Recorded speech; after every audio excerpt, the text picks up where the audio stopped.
اچھا جی، تو سب سے پہلے تو یہ تو چیزیں ہم سمجھ چکے ہیں کہ جادوگروں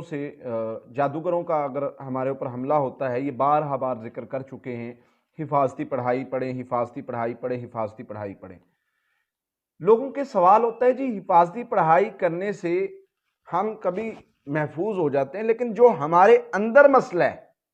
جو جادوگر نے جن لگا دیا ہے باڈی میں، جو جادوگر نے ایک وہ طریقے کے ساتھ جو مسئلہ بنا دیا ہے، اس کا کیا حل کریں جو باڈی کے اندر ہے، اور بسا اوقات وہ جن ساتھ لگا دیتا ہے، اس کی وجہ سے بہت سارے مسائل پیش آنا شروع ہو جاتے ہیں۔ انسان کوئی کام کرنا چاہ رہا ہے، کوئی بھی شرارت کرنا چاہ رہا ہے، انسان پر جنات جو شرارتیں کرتے ہیں، انسان کوئی بھی کام کرنا چاہ رہا ہے تو وہ شریر جنات جو ہیں وہ جادوگر کو بتا دیتے ہیں۔ اب ایک آیت ایسی ہے جو جادوگر سے اگر ہمارا مقابلہ ہے، ہم اس کو اپنا معمول بنا لیں، اب اس سے کیا ہوگا؟ جادوگر نے اگر ہماری نگرانی کے لیے جن چھوڑا ہوا ہے، جادوگر نے اگر کوئی شرارت کی ہے کہ یہ بندہ جب بھی یہ کام کرنے لگے تو اس پر یہ حملہ ہو جائے، ایسا بھی ہوتا ہے کہ یعنی ایک جن کی ڈیوٹی لگا دی ہے کہ یہ بندہ جب بھی سونے لگے اس کو ڈرانا ہے،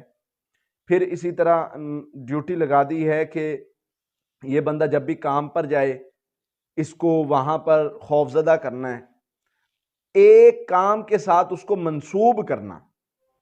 یہ بھی جادوگروں کی بسا اوقات چال ہوتی ہے۔ ہم نے ایک آیت پڑھنی ہے سورہ یاسین کی، وہ آیت کیا ہے؟ سورہ یاسین کی آیت نمبر 9 ہے، وَجَعَلْنَا مِن بَيْنِ أَيْدِيهِمْ سَدًّا وَمِن خَلْفِهِمْ سَدًّا فَأَغْشَيْنَاهُمْ فَهُمْ لَا يُبْصِرُونَ۔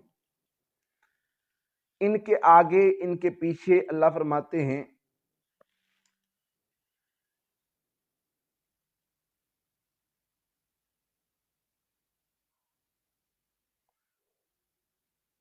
جی ٹھیک ہے،